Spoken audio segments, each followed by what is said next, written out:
വിശദമായ ചർച്ചകൾക്ക് ശേഷം ഐക്യ ജനാധിപത്യ മുന്നണിയുടെ ഈ തദ്ദേശ സ്വയംഭരണ സ്ഥാപനങ്ങളിലേക്ക് നടക്കുന്ന തെരഞ്ഞെടുപ്പിലെ പ്രകടന പത്രിക അവതരിപ്പിക്കുക വളരെ അഭിമാനപൂർവ്വമാണ് അവതരിപ്പിക്കുന്നത്. കാരണം അധികാര വികേന്ദ്രീകരണം നടപ്പിലാക്കിയതിനു ശേഷം വന്ന നേട്ടങ്ങളെയും കോട്ടങ്ങളെയും ശക്തമായി വിലയിരുത്തിയതിനു ശേഷമാണ് വളരെ പ്രൊഫഷണലായ തരത്തിൽ അധികാര വികേന്ദ്രീകരണം അതിൻ്റെ യഥാർത്ഥ അർത്ഥത്തിൽ കേരളത്തിന് ഈ രാജ്യത്തിന് മുഴുവൻ മാതൃകയാകുന്ന തലത്തിൽ കേരളത്തിൽ നടപ്പാക്കാൻ ഐക്യ ജനാധിപത്യ മുന്നണി ഉദ്ദേശിക്കുന്നത്. നമുക്കറിയാം, ഏറ്റവും പ്രധാനമായി ആധുനികമായ സാങ്കേതിക വിദ്യകൾ ഉപയോഗിച്ചുകൊണ്ട് മാലിന്യ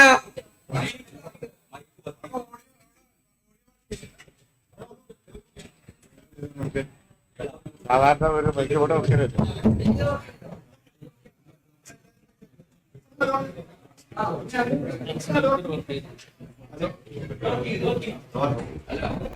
ഹലോ,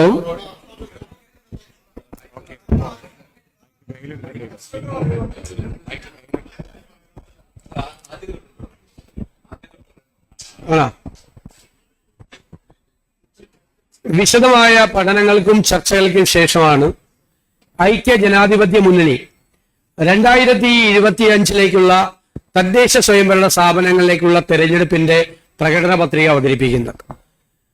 അധികാര വികേന്ദ്രീകരണം നടപ്പിലാക്കിയതിനു ശേഷം നമ്മുടെ സംസ്ഥാനത്ത് അതുണ്ടാക്കിയ നേട്ടങ്ങളെയും കോട്ടങ്ങളെയും തെറ്റുകളെയും ശരികളെയും എല്ലാം കൃത്യമായി വിലയിരുത്തിയതിനു ശേഷം നടത്തുന്ന ഒരു പ്രകടന പത്രികയാണ്. ഇതിൽ നടപ്പാക്കാൻ പറ്റാത്ത യാതൊന്നും കൊള്ളിച്ചിട്ടില്ല. സാധാരണ ഒരു മാനിഫെസ്റ്റോ എന്നുള്ള ഒരു ക്ലീശയല്ല ഇവിടെ ആവർത്തിക്കുന്നത്. പൂർണ്ണമായി ബോധ്യമുള്ള, നടപ്പാക്കാൻ പറ്റുമെന്ന് ഉത്തമ വിശ്വാസമുള്ള പദ്ധതികളാണ് ഇവിടെ അവതരിപ്പിക്കുന്നത്. അതിൽ ഏറ്റവും പ്രധാനപ്പെട്ട കാര്യം എന്ന് പറയുന്നത് കൃത്യമായ ആസൂത്രണം, പദ്ധതികൾ അംഗീകരിക്കുന്നതിലെ നടപടിക്രമങ്ങളുടെ ലഘൂകരണം, 3 പദ്ധതി നിർവഹണത്തിലെ സമയക്ലിപ്തത. ഇതെല്ലാം ഉറപ്പുവരുത്തിക്കൊണ്ടുള്ള പദ്ധതികളായിരിക്കും ലോക്കൽ ബോഡികളിൽ ആവിഷ്കരിക്കപ്പെടാൻ പോകുന്നത്. ലോകോത്തരമായ സാങ്കേതിക വിദ്യ, ആധുനികമായ സാങ്കേതിക വിദ്യകൾ ഉപയോഗിച്ചുകൊണ്ട് മാലിന്യ നിർമ്മാർജ്ജന സംവിധാനങ്ങളെ കാര്യക്ഷമമാക്കും എന്നതാണ് ഒരു പ്രധാനപ്പെട്ട പദ്ധതി. സീറോ വേസ്റ്റ്, അതാണ് UDFന്റെ ലക്ഷ്യം. കേരളത്തിൽ സീറോ വേസ്റ്റ്, ഒരു ലോക്കൽ ബോഡിയിലും ഒരു വേസ്റ്റ് ഉണ്ടാകാത്ത തരത്തിലുള്ള സീറോ വേസ്റ്റ് പദ്ധതിയാണ്. രണ്ടാമത്, ദാരിദ്ര്യ നിർമ്മാർജ്ജനത്തിനായി UDFന്റെ ആശ്രയ 2, ഉമ്മൻചാണ്ടി സർക്കാരിന്റെ കാലത്ത് ആരംഭിച്ച ആശ്രയ പദ്ധതി ആധുനികമായ ഇപ്പോഴത്തെ കാലഘട്ടത്തിനനുസരിച്ച് അത് നവീകരിച്ചുള്ള ആശ്രയ 2 പദ്ധതി നടപ്പിലാക്കും. 3.5 ലക്ഷം പേരെയാണ് കേരളത്തിൽ നായ കടിച്ചിട്ടുള്ളത്. 3.5 ലക്ഷം പേര്, നിരവധി പേര് മരിക്കുക. തെരുവ് നായ ശല്യത്തിൽ നിന്നും കേരളത്തെ പൂർണ്ണമായി രക്ഷിക്കും. അതിനു വേണ്ടിയിട്ടുള്ള വളരെ വിശദമായ പദ്ധതി ഞങ്ങൾ തയ്യാറാക്കിയിട്ടുണ്ട്. അത് കേരളത്തിൽ നടപ്പിലാക്കും. അതുപോലെ പൊതുജന ആരോഗ്യത്തിനായി നമുക്കറിയാം, ഇന്ന് സാംക്രമിക രോഗങ്ങൾ കേരളത്തിൽ, ലോകത്തുള്ള എല്ലാ സാംക്രമിക രോഗങ്ങളും കേരളത്തിലുണ്ട്. അത് പടർന്നു പിടിക്കുകയാണ്. അതിനെ നിയന്ത്രിക്കുന്നതിന് വേണ്ടിയിട്ടുള്ള പ്രത്യേക സ്ക്വാഡ് ലോക്കൽ ബോഡികളുടെ നേതൃത്വത്തിൽ ഉണ്ടാവും. അതുപോലെ തന്നെ വന്യജീവികളിൽ നിന്ന്, മലയോരങ്ങളിൽ വന്യജീവികളിൽ നിന്ന് ആളുകളെ രക്ഷിക്കാൻ വേണ്ടി തദ്ദേശ സ്വയംഭരണ സ്ഥാപനങ്ങൾക്ക് കൂടുതൽ അധികാരവും തദ്ദേശ സ്വയംഭരണ സ്ഥാപനങ്ങളുടെ നേതൃത്വത്തിൽ സ്പെഷ്യൽ സ്ക്വാഡുകളും ഉണ്ടാക്കും. എല്ലാവർക്കും മുടക്കമില്ലാതെ ഗുണനിലവാരമുള്ള കുടിവെള്ളം ലഭ്യമാക്കാൻ വേണ്ടിയിട്ടുള്ള പദ്ധതികൾ ആസൂത്രണം ചെയ്തിട്ടുണ്ട്. കേരളത്തിലെ 6 പ്രധാനപ്പെട്ട കോർപ്പറേഷനുകളിൽ, നഗരങ്ങളിൽ വിദേശ രാജ്യങ്ങളിൽ ഉള്ളതുപോലെ തന്നെയുള്ള പൊതുഗതാഗത സംവിധാനം മെച്ചപ്പെടുത്തും. പബ്ലിക് ട്രാൻസ്പോർട്ടേഷൻ സിസ്റ്റം, ഏറ്റവും ആധുനികമായ പൊതു ഗതാഗത സംവിധാനം, ഏറ്റവും മോഡേൺ ആയിട്ടുള്ള രീതിയിലുള്ള അത് ഈ 6 നഗരങ്ങളെ ഏറ്റവും മോഡലാക്കി എടുത്തുകൊണ്ടുള്ള പൊതുഗതാഗത സംവിധാനമാണ്.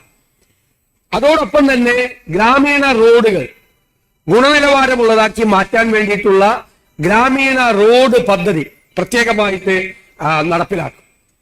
അതുപോലെ എല്ലാവർക്കും വീട് ലഭ്യമാകുന്നതിന് വേണ്ടി സർക്കാരിന്റെ സഹായത്തോടു കൂടി ലോക്കൽ ബോഡിക്ക് കൂടുതൽ പ്രാധാന്യം നൽകിക്കൊണ്ടുള്ള എല്ലാവർക്കും വീട് ഉറപ്പുവരുത്തുന്നതിനുള്ള ഭവന നിർമ്മാണ പദ്ധതി, തൊഴിലുറപ്പ് പദ്ധതികൾ, അയ്യങ്കാളി തൊഴിലുറപ്പ് പദ്ധതി ഉൾപ്പെടെയുള്ള കേന്ദ്ര ഗവൺമെന്റിന്റെ തൊഴിലുറപ്പ് പദ്ധതി ഉൾപ്പെടെയുള്ള തൊഴിലുറപ്പ് പദ്ധതികൾ കുറെ കൂടി കാര്യക്ഷമമാക്കും. അതുപോലെ പാലിയേറ്റീവ് കെയർ സംവിധാനങ്ങളെ കൂടുതലായിട്ട് അപ്ഗ്രേഡ് ചെയ്യുന്നതിന് വേണ്ടിയിട്ടുള്ള സംവിധാനങ്ങളുണ്ട്. നമ്മുടെ സാംസ്കാരിക കേന്ദ്രങ്ങളെ വിപുലമാക്കുന്നതിനുള്ള പദ്ധതി, വായന പ്രോത്സാഹിപ്പിക്കുന്നതിനുള്ള പ്രത്യേകമായ പദ്ധതികൾ രൂപപ്പെടുത്തും. നമുക്കറിയാം, ഇന്ന് മയക്കുമരുന്നിന്റെ തടവറയിലാണ് കേരളം. അവിടെ നിന്ന് ഈ കേരളത്തെ, യുവത്വത്തെ മയക്കുമരുന്നിൽ നിന്ന് രക്ഷപ്പെടുത്താൻ വേണ്ടിയിട്ടുള്ള പ്രത്യേകമായ പദ്ധതികൾ, അതിന് കായിക വികസനവും യുവജനക്ഷേമത്തിനുള്ള പ്രത്യേക പദ്ധതികളുമാണ് നമ്മൾ രൂപപ്പെടുത്തുന്നത്. ഹരിത കർമ്മ സേനയുടെ പ്രവർത്തനം കൂടുതൽ കാര്യക്ഷമമാക്കും. ടൂറിസത്തിൽ ലോക്കൽ ബോഡികൾക്ക് കൂടുതൽ പ്രാധാന്യം ഉണ്ടാവും, വലിയ ഇമ്പോർട്ടൻസ് കൊടുക്കും. അതാത് പ്രദേശങ്ങളിലുള്ള ആ ടൂറിസം പദ്ധതികളെ പ്രൊമോട്ട് ചെയ്യുന്നതിന് വേണ്ടിയിട്ടുള്ള മുഴുവൻ സഹായങ്ങളും ലോക്കൽ ബോഡികൾക്ക് ചെയ്തു കൊടുക്കും. തെരുവിളക്കുകൾ പ്രവർത്തനക്ഷമമാകുന്നതിനുള്ള പ്രത്യേകമായ കർമ്മ പരിപാടി, തെരുവുകൾ തോറും ഹെൽപ്പ് ലൈൻ നമ്പറുകൾ കൂടി വെച്ചുകൊണ്ട് ആ തെരുവിളക്ക് സംവിധാനം ഏറ്റവും മെച്ചപ്പെടുത്തും.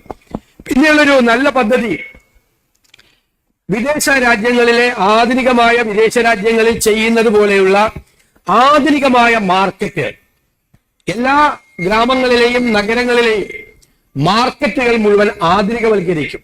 ഏറ്റവും വൃത്തിയുള്ള, ഏറ്റവും ആധുനികമായ സങ്കേതങ്ങളുള്ള മാർക്കറ്റുകൾ തുടങ്ങും. അതുപോലെ തന്നെ ശ്മശാനങ്ങൾ, പല ഗ്രാമങ്ങളിലും ശ്മശാനങ്ങളില്ലാത്തതിന്റെ ഗുരുതരമായ പ്രശ്നങ്ങളുണ്ട്. അപ്പൊ എല്ലായിടത്തും മൃതദേഹങ്ങൾ സംസ്കരിക്കുന്നതിന് ആവശ്യമായ പുതിയ സങ്കേതങ്ങൾ ഉപയോഗപ്പെടുത്തിക്കൊണ്ടുള്ള ശ്മശാനങ്ങൾ എല്ലാ സ്ഥലത്തും ചെയ്യും. അതിഥി തൊഴിലാളി ക്ഷേമം ഉറപ്പുവരുത്തുന്നതിന് വേണ്ടിയിട്ടുള്ള പദ്ധതികൾ ഉണ്ടാകും.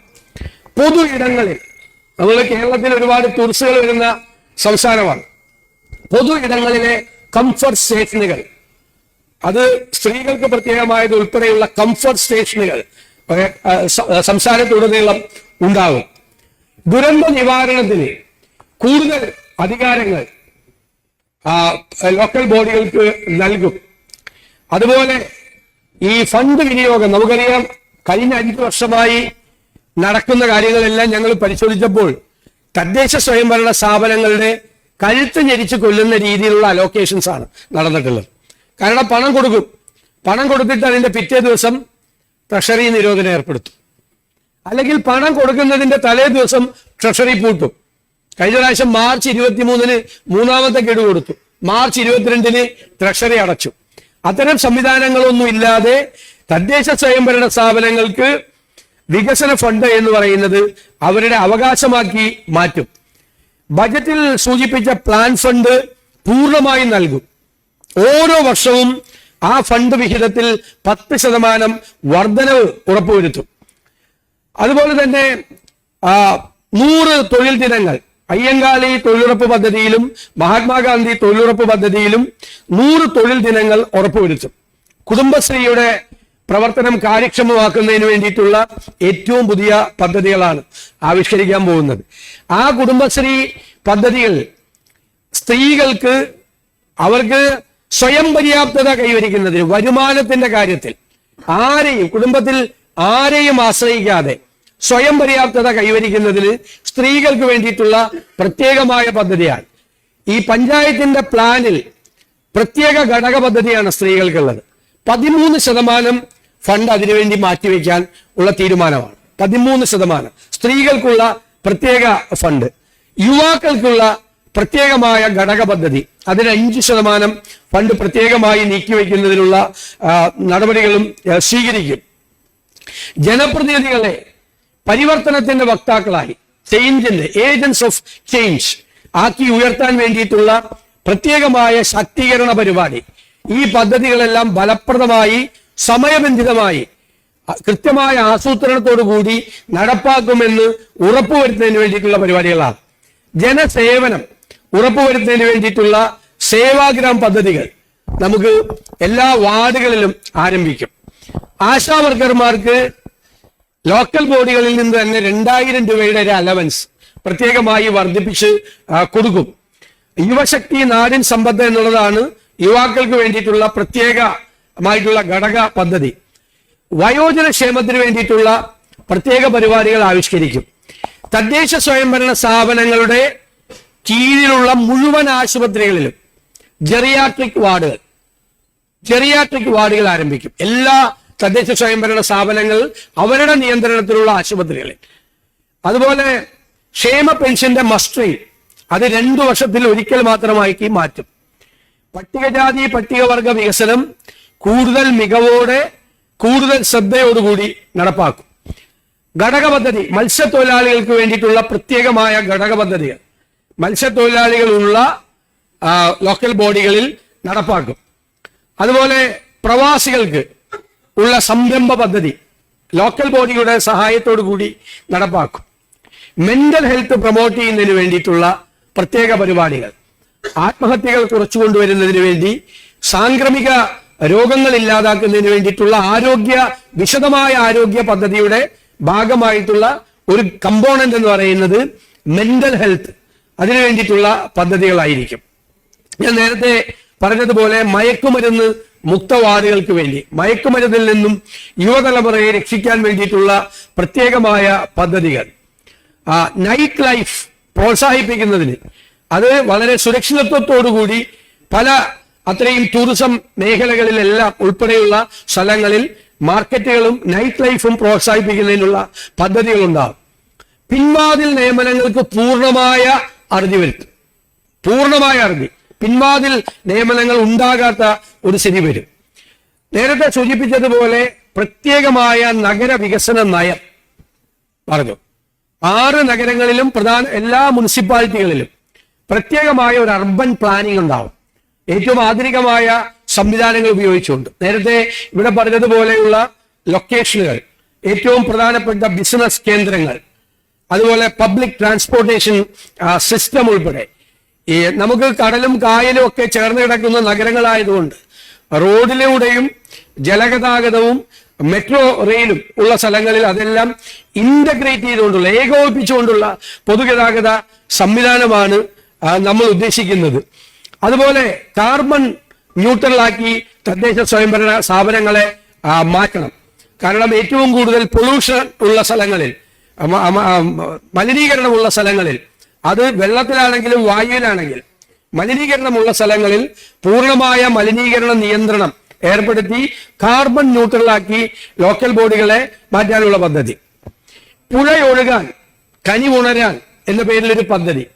പുഴകളെല്ലാം മാലിന്യമുക്തമാക്കാൻ, അതിന്റെ ഒഴുക്ക് സുഗമമാക്കാൻ, അതിന്റെ ആഴം വർദ്ധിപ്പിക്കാൻ, പിന്നെ വലിയ തോതിൽ പണ്ട് വൃശ്ചികപ്പൊക്കം മാത്രം ഉണ്ടായിരുന്ന കേരളത്തിൽ തീരപ്രദേശങ്ങളിൽ വലിയ തോതിൽ വെള്ളപ്പൊക്കം ഉണ്ടാകുകയാണ്. വെള്ളം എല്ലാ മാസം 10 മാസം, ഒരു വർഷത്തിൽ 10 മാസവും വെള്ളം കയറുകയാണ്. ആ വെള്ളം കയറ്റം നിയന്ത്രിക്കുന്നതിന് വേണ്ടി ഒരുപാട് വീടുകളിൽ ഇപ്പോൾ വെള്ളത്തിലാവുകയാണ് തീരപ്രദേശങ്ങളിൽ. അത് പരിഹരിക്കുന്നതിന് വേണ്ടിയിട്ടുള്ള പ്രത്യേകമായ പദ്ധതികൾ. നേരത്തെ പറഞ്ഞതുപോലെ ദുരന്ത നിവാരണ പ്രവർത്തനങ്ങൾക്ക് ലോക്കൽ ബോഡികൾക്ക് കൂടുതൽ ഫണ്ടും ഉത്തരവാദിത്വവും. പ്രാദേശിക സർക്കാരുകളെ കൂടുതൽ മെച്ചപ്പെടുത്തുന്നതിനും കൂടുതൽ ശക്തിപ്പെടുത്തുന്നതിനുമുള്ള അധികാരം കൊടുക്കും. ഈ അധികാരങ്ങളെ നിയന്ത്രിച്ചുകൊണ്ടുള്ള നിരവധി ഉത്തരവുകൾ വിവിധ കാലങ്ങളിൽ സർക്കാരുകൾ ഇറക്കിയിട്ടുണ്ട്. ആ ഉത്തരവുകളെല്ലാം പിൻവലിച്ച് കൂടുതൽ അവർക്ക് അധികാരങ്ങളും അവകാശങ്ങളും നൽകുന്ന രീതിയിലായിട്ട് അത് മാറ്റും. വാർഡുകൾക്ക്, ചരിത്രത്തിൽ ആദ്യമായിട്ട് വാർഡുകൾക്ക് ഉപാധിരഹിതമായ അൺകണ്ടീഷണൽ ആയിട്ടുള്ള വികസന ഫണ്ടുകളാണ് കൊടുക്കാൻ പോകുന്നത്. കൂടുതൽ നിയന്ത്രണങ്ങൾ തിരുവനന്തപുരത്ത് നിന്ന് ഏർപ്പെടുത്തുകയും അധികാര വികേന്ദ്രീകരണത്തെ കുറിച്ച് സംസാരിക്കുകയും ചെയ്യുന്ന 2 രീതിയിലുള്ള ഇരട്ടത്താപ്പല്ല, ഉപാധിരഹിതമായ വികസന ഫണ്ട് ചരിത്രത്തിൽ ആദ്യമായി ലോക്കൽ ബോഡികൾക്ക് നൽകാനുള്ള തീരുമാനമാണ്. അപകടങ്ങളിൽ പെടുന്നവർക്ക് അടിയന്തര സഹായം ചെയ്യുന്നതിന് വേണ്ടിയിട്ടുള്ള പ്രത്യേകമായ ഫണ്ട് കൂടി ആവിഷ്കരിക്കും. ഇപ്പൊ തദ്ദേശ സ്വയംഭരണ വകുപ്പ് ഇപ്പൊ ഏകീകരിച്ചതിന്റെ നിരവധി പ്രശ്നങ്ങൾ ഈ വകുപ്പുകളുണ്ട്. അതെല്ലാം പരിഹരിക്കാൻ വേണ്ടിയിട്ടുള്ള വിശദമായ ചർച്ചകൾ നടത്തുകയും ഏകീകരിച്ച സർവീസിലെ പ്രശ്നങ്ങൾക്ക് പരിഹാരം ഉണ്ടാക്കുകയും ചെയ്യും. അതുപോലെ ആസൂത്രണ നടപടിക്രമങ്ങൾ ഇപ്പോൾ ഉള്ള ഏറ്റവും വലിയ തടസ്സം ഈ പ്ലാൻ ഉണ്ടാക്കുക എന്നുള്ളതാണ്. അത് പിന്നെ DPCയിൽ പോവുക, DPCയിൽ പോയി കഴിയുമ്പോൾ ആവശ്യമില്ലാത്ത നിയന്ത്രണങ്ങൾ അതിന്റെ മേലിൽ ഉണ്ടാക്കുക. വലിയ ഉയർന്ന തോതിലുള്ള ഒരു ആസൂത്രണ പ്രക്രിയ, നമ്മൾ പ്ലാനിങ് ഓരോ പ്രദേശത്തിനും വേണ്ടിയില്ല. അതാണ് അധികാര വികേന്ദ്രീകരണത്തിന്റെ ഏറ്റവും ഉത്തമമായ ലക്ഷ്യം എന്ന് പറയുന്നത് ഈ പ്ലാനിങ് ആണ്. അതായത് ലോക്കൽ പ്ലാനിങ് ആണ്. ഇല്ലെങ്കിൽ തിരുവനന്തപുരത്തിൽ നിന്ന് ഇത് പ്ലാൻ ചെയ്താൽ മതി. ഓരോ സ്ഥലത്തിന്റെയും പ്രത്യേകത, വികസനത്തിന്റെ പ്രയോറിറ്റി, കാര്യങ്ങൾ ചെയ്യുന്നതിന്റെ മുൻഗണന എല്ലാം വ്യത്യസ്തമാണ്. ഒരു നിയോജക മണ്ഡലത്തിൽ തന്നെയുള്ള ഒരു പഞ്ചായത്തിൽ നിന്ന് വേറൊരു പഞ്ചായത്തിലേക്ക് പോകുമ്പോൾ മുൻഗണനകൾ മാറുകയാണ്. അതുകൊണ്ട് പൂർണ്ണമായ ഏറ്റവും ലോക്കലൈസ് ചെയ്യുന്ന, പ്രാദേശികവൽക്കരിക്കുന്ന ഒരു ആസൂത്രണ സംവിധാനത്തിനാണ് നമ്മൾ രൂപം കൊടുക്കുന്നത്. അതനുസരിച്ചിട്ടുള്ള ജില്ലാ ഈ പദ്ധതിയുടെ ഗുണമേന്മ ഉറപ്പുവരുത്തും. ജില്ലാ ആസൂത്രണ സമിതിയുടെ പ്രവർത്തനം കാര്യക്ഷമമാക്കും. പദ്ധതിക്കുള്ള അംഗീകാരത്തിന്റെ നടപടികൾ അത് പൂർണ്ണമായി ലഘൂകരിക്കും. പദ്ധതി നിർവഹണം, പ്രോജക്റ്റ് ഇംപ്ലിമെന്റേഷൻ സമയബന്ധിതമാക്കും. ഇത്ര സമയത്തേക്ക് നിശ്ചയിച്ചാൽ ആ കാലാവധിക്ക് അകത്തത് പൂർത്തിയാക്കണം. ഈ പ്രോജക്റ്റ് ഇംപ്ലിമെന്റേഷന്റെ കാര്യത്തിൽ അത് ലീഗലൈസ് ചെയ്യുന്ന കാര്യം ഗൗരവമായി പരിശോധിക്കും. ലീഗലൈസ് ചെയ്യണം. അതായത് ഒരു കൊല്ലം കൊണ്ട് പൂർത്തിയാക്കേണ്ട ഒരു പദ്ധതി ഒരു കൊല്ലം കൊണ്ട് പൂർത്തിയായില്ലെങ്കിൽ അതിന് അക്കൗണ്ടബിലിറ്റി ഉണ്ടാവണം. അത് ലീഗലൈസ് ചെയ്യാൻ ആ അക്കൗണ്ടബിലിറ്റി ഉദ്യോഗസ്ഥർക്ക് ഉൾപ്പെടെയുള്ള ആളുകൾക്ക്, ലോക്കൽ ബോഡിക്ക് ഉൾപ്പെടെയുള്ള ആളുകൾക്ക് ലീഗലൈസ് ചെയ്യുന്നതിന് വേണ്ടിയിട്ടുള്ള നടപടികൾ, സമയത്ത് പദ്ധതികൾ തീർക്കാൻ വേണ്ടിയിട്ടാണ്. സുതാര്യ ഭരണത്തിന് വേണ്ടി ഈ ഗവേണൻസ് കുറെ കൂടെ ഫലപ്രദമാക്കും. വാർഡ് ഗ്രാമസഭകളെ കുറെ കൂടി ചലനാത്മകമാക്കും. സേവാഗ്രാം കേന്ദ്രങ്ങളെ കുറിച്ച് ഞാൻ നേരത്തെ സൂചിപ്പിച്ചു. ജാഗ്രതാ സമിതികളുടെ പ്രവർത്തനം കാര്യക്ഷമമാക്കും. അതുപോലെ Kerala institute of local administration, അതൊരു രാജ്യാന്തര നിലവാരമുള്ള ഒരു സ്ഥാപനമാക്കി മാറ്റും.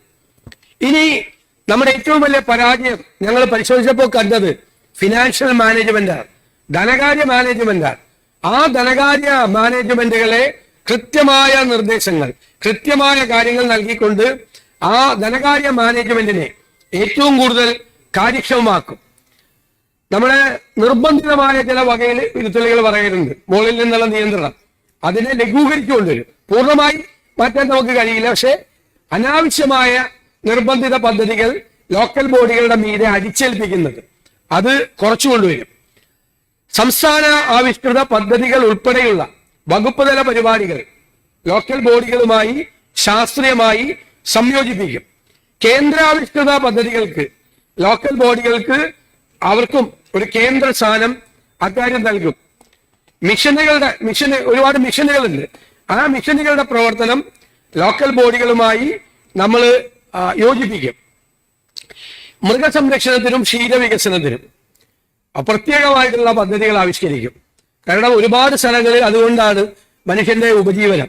അതിന് ഏറ്റവും കാര്യക്ഷമമായ പിന്തുണ, പ്രത്യേകിച്ച് കാർഷിക മേഖലകളിൽ ഉൾപ്പെടെ മൃഗസംരക്ഷണത്തിനും ക്ഷീര വികസനത്തിനും വേണ്ടിയിട്ടുള്ള വലിയ പിന്തുണ ഉണ്ടാവും. എന്റെ വാർഡ് എന്റെ അഭിമാനം, ഗ്രാമസ്വരാജ് പങ്കാളിത്ത വികസന പരിപാടി, അതുപോലെ സേവന ഗുണമേന്മ പൗരാവകാശ രേഖ. ഇതൊരു പുതിയ കാര്യം കൂടി ഞങ്ങൾ കൊണ്ടുവരികയാണ്. ലോക്കൽ ഇൻവെസ്റ്റ്മെന്റ് മീറ്റുകൾ സംഘടിപ്പിക്കും.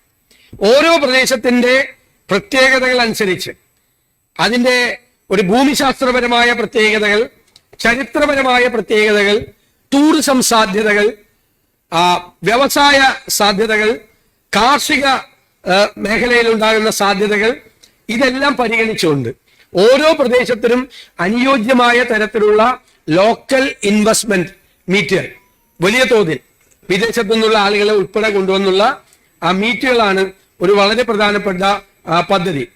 ധനകാര്യ കമ്മീഷൻ സമയബന്ധിതമായി രൂപീകരിക്കുകയും സമയബന്ധിതമായി റിപ്പോർട്ട് കൊടുപ്പിക്കുകയും അത് സമയത്ത് തന്നെ നടപ്പാക്കുകയും ചെയ്യുന്നു. അതുപോലെ വെള്ളപ്പൊക്ക നിയന്ത്രണത്തിന് നമ്മുടെ നഗരങ്ങളിലും പട്ടണങ്ങളിലും എല്ലാം ഒരു ചെറു മഴ പെയ്താൽ വെള്ളപ്പൊക്കത്തിലാണ്. ഉമ്മൻചാണ്ടി സർക്കാരിന്റെ കാലത്ത് തിരുവനന്തപുരത്ത് കൊണ്ടുവന്ന ഓപ്പറേഷൻ അനന്തയുടെ മോഡലിൽ നമ്മുടെ സംസ്ഥാനത്തുടനീളമുള്ള വെള്ളപ്പൊക്ക നിയന്ത്രണത്തിനും വെള്ളക്കെട്ട് നിയന്ത്രിക്കുന്നതിന് വേണ്ടിയിട്ടുള്ള പ്രത്യേക പദ്ധതികൾ ഉണ്ടാവും.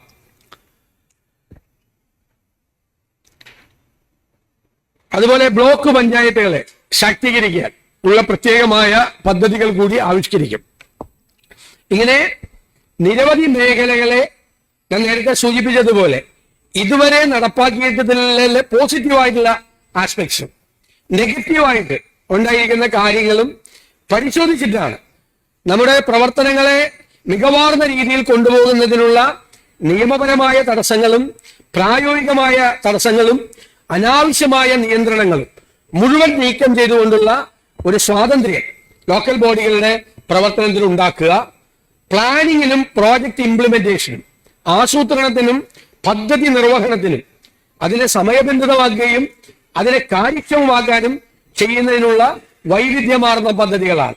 ഗ്രാമപ്രദേശങ്ങളിലെ സാധാരണ ജനങ്ങളുടെ ജീവിത നിലവാരം ഉയർത്തുന്നതിന് വേണ്ടിയിട്ടുള്ള തൊഴിൽ അധിഷ്ഠിത പദ്ധതികൾ, വിദ്യാഭ്യാസ പദ്ധതികൾ, ആരോഗ്യ പദ്ധതികൾ തുടങ്ങിയ ബൃഹത്തായ ഒരു തലത്തിലേക്കാണ് ലോക്കൽ ബോഡികളെ കൊണ്ടുപോകുന്നത്. നമുക്കറിയാം, രാജീവ് ഗാന്ധിയുടെ കാലത്ത് മഹാത്മാഗാന്ധിയുടെ ആഗ്രഹങ്ങൾക്കനുസരിച്ച് രൂപവൽക്കരിക്കപ്പെട്ട ഈ അധികാര വികേന്ദ്രീകരണ പദ്ധതി അതിന്റെ യഥാർത്ഥ അർത്ഥത്തിൽ ഈ രാജ്യത്തിന് മുഴുവൻ മാതൃകയാകുന്ന തരത്തിൽ കേരളത്തിൽ 5 വർഷം കൊണ്ട് നമ്മുടെ ഗ്രാമങ്ങളിലും നഗരങ്ങളിലും അടിസ്ഥാന മാറ്റം ഉണ്ടാക്കുന്ന തരത്തിലുള്ള വലിയ പ്ലാനാണ് UDF മുന്നോട്ട് വയ്ക്കുന്നത്. ഞങ്ങളിതെല്ലാം വളരെ ഇഴകീറി പരിശോധിച്ചതാണ്. നടപ്പാക്കാനുള്ള സാങ്കേതികമായ തടസ്സങ്ങളോ നിയമപരമായ തടസ്സങ്ങളോ ഇല്ല എന്ന് ഉറപ്പുവരുത്തിയിട്ടാണ് ഈ പദ്ധതികൾ, അതായത് നടപ്പാക്കാൻ കഴിയും എന്ന് 100% ആത്മവിശ്വാസമുള്ള പദ്ധതികളാണ് ഇവിടെ അവതരിപ്പിക്കുന്നത്. ഇത് കേരളം നിറഞ്ഞ ഹൃദയത്തോടു കൂടി ഇത് സ്വീകരിക്കും എന്നാണ് ഞങ്ങളുടെ ഉറച്ച വിശ്വാസം.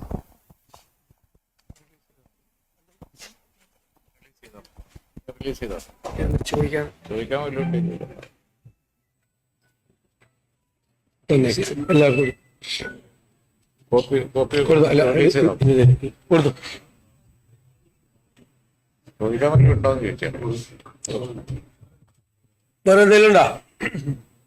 നമ്മൾ റിലീസ് ചെയ്ത് അവസാനിപ്പിക്കും.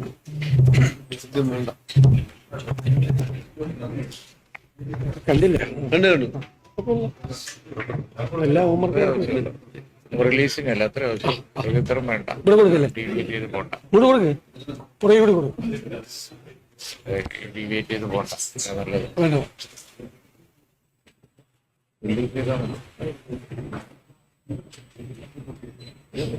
അതൊക്കെ എന്തെങ്കിലും ചോദിക്കാണ്ടെങ്കിൽ ചോദിച്ചോളൂ. കോപ്പിയോ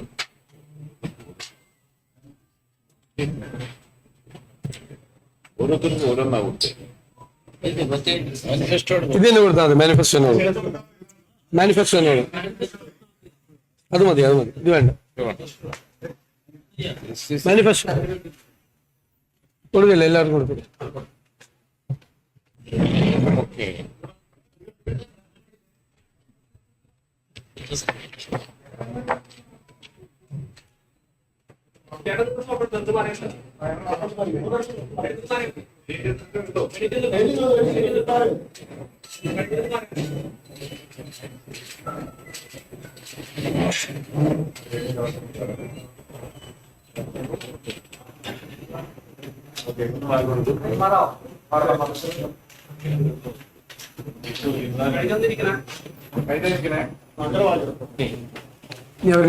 പറയല്ലേ.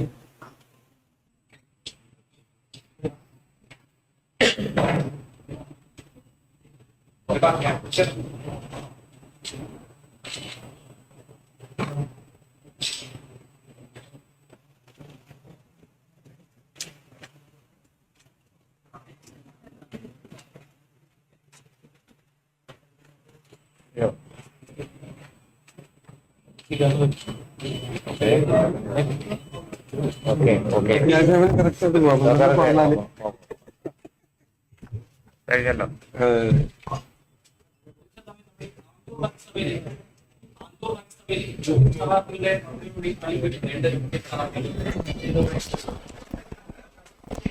നിങ്ങൾക്ക് അറിയാലോ, അവിടെ നടന്ന കാര്യങ്ങൾ കൃത്യമായിട്ട് അറിയാലോ. സ്ഥാനാർത്ഥി ഒപ്പിട്ട് കൊടുത്തിട്ട് ഇത് സ്ഥാനാർത്ഥിയുടെ ഒപ്പാണെന്ന് പറഞ്ഞിട്ട് റിട്ടേണിംഗ് ഓഫീസർ പറയാണ് സ്ഥാനാർത്ഥിയുടെ ഒപ്പല്ല. 3 ഒപ്പിൽ ഒരെണ്ണം. 3 ഒപ്പിൽ ഒരെണ്ണം പറയാണ്. റിട്ടേണിംഗ് ഓഫീസർ പറയാണ് എന്റെ ഒപ്പാണെന്ന് പറഞ്ഞിട്ടും പറയാം മനഃപൂർവ്വമായിട്ട്. പിന്നെ ഭീഷണി, കൊന്നുകളയെന്നാണ് പറയുന്നത്. നോമിനേഷൻ കൊടുത്തു കഴിഞ്ഞാൽ കൊന്നുകളയെന്ന് പരസ്യമായിട്ട് പറയാണ്. എത്ര വോയിസ് റെക്കോർഡ്സ് പുറത്തു വന്നു. ഇതൊക്കെ ഈ മുഖ്യമന്ത്രിയുടെയും പാർട്ടി സെക്രട്ടറിയുടെയും ജില്ലയിൽ നടക്കുന്ന സംഭവങ്ങളാണ്. ആളുകളെ പാർട്ടിക്കാർ റിബൽ കൊടുത്തപ്പോ നിന്നെ തട്ടിക്കളയെന്ന് പാർട്ടി ഏരിയ സെക്രട്ടറി ഭീഷണിപ്പെടുന്നതാണ്. ഫോണിൽ കൂടി നിന്നെ ഇല്ലാതാക്കും. മുൻ പഞ്ചായത്ത് പ്രസിഡന്റ് കൊന്നുകളയെന്ന് പറയാ. ആ രീതിയിലാണ്. അപ്പൊ BJP ഇവരും തമ്മിൽ എന്ത് വ്യത്യാസമുള്ളത്? എത്ര അതിക്രമമാണ് നടക്കുന്നത്. ഉദ്യോഗസ്ഥന്മാരെ ഉപയോഗിച്ച് നിസാരകാരം പറഞ്ഞ് നോമിനേഷൻ തള്ളിക്കുകയാണ്. ഇപ്പൊ ഇവിടെ ആലങ്ങാട് ബ്ലോക്ക് പഞ്ചായത്ത് ഡിവിഷനിൽ ഖാദി ബോർഡിലെ താൽക്കാലിക ജീവനക്കാരിയാണ് എന്ന് പറഞ്ഞ് ഞങ്ങളുടെ ഒരു സ്ഥാനാർത്ഥിയുടെ നോമിനേഷൻ തള്ളി. കാസർഗോഡും കണ്ണൂരിലും ഈ ഖാദി ബോർഡിലെ ഇവര് ചെയ്യുന്ന അതേ ജോലി ചെയ്യുന്ന 4 പേരുടെ നോമിനേഷൻ അവിടെ സ്വീകരിച്ചു. അതേ കാര്യം, അതേ ജോലി ചെയ്യുന്നവരുടെ ഇവിടെ തള്ളി. അത് ആ 4 പേരുടെ പേരും ഞങ്ങളിവിടെ ഹാജരാക്കി. അവിടെ നോമിനേഷൻ സ്വീകരിച്ചു എന്ന് പറഞ്ഞിട്ട് അപ്പൊ ഇവിടുത്തെ റിട്ടേണിംഗ് ഓഫീസറോട് പ്രധാനപ്പെട്ട ആളുകൾ വിളിച്ചു പറയുകയാണ് അത് സ്വീകരിക്കേണ്ടത്. ഇങ്ങനെ കേരളത്തിൽ ആദ്യമായിട്ടാണ് റിട്ടേണിംഗ് ഓഫീസർമാരെ വരെ മുകളിൽ നിന്ന് പറഞ്ഞു നിയന്ത്രിക്കുക. ഇവിടുത്തെ കടമക്കുടി ജില്ലാ പഞ്ചായത്ത് ഡിവിഷൻ തെറ്റുപറ്റിയപ്പോൾ കറക്റ്റ് ചെയ്ത് 3 മണിക്ക് മുമ്പ് അകത്ത് കയറാൻ നോക്കിയപ്പോ പോലീസും ആളുകളും ചേർന്ന് ആ സ്ഥാനാർത്ഥിയെ അകത്ത് കയറ്റിയില്ല. 3 മണിക്ക് മുമ്പ് ഇത് കൊണ്ടുവന്ന് കൊടുത്താൽ എത്രയോ സ്ഥാനാർത്ഥികളുണ്ട് അവർ കറക്റ്റ് ചെയ്ത് കൊടുക്കുന്നത്.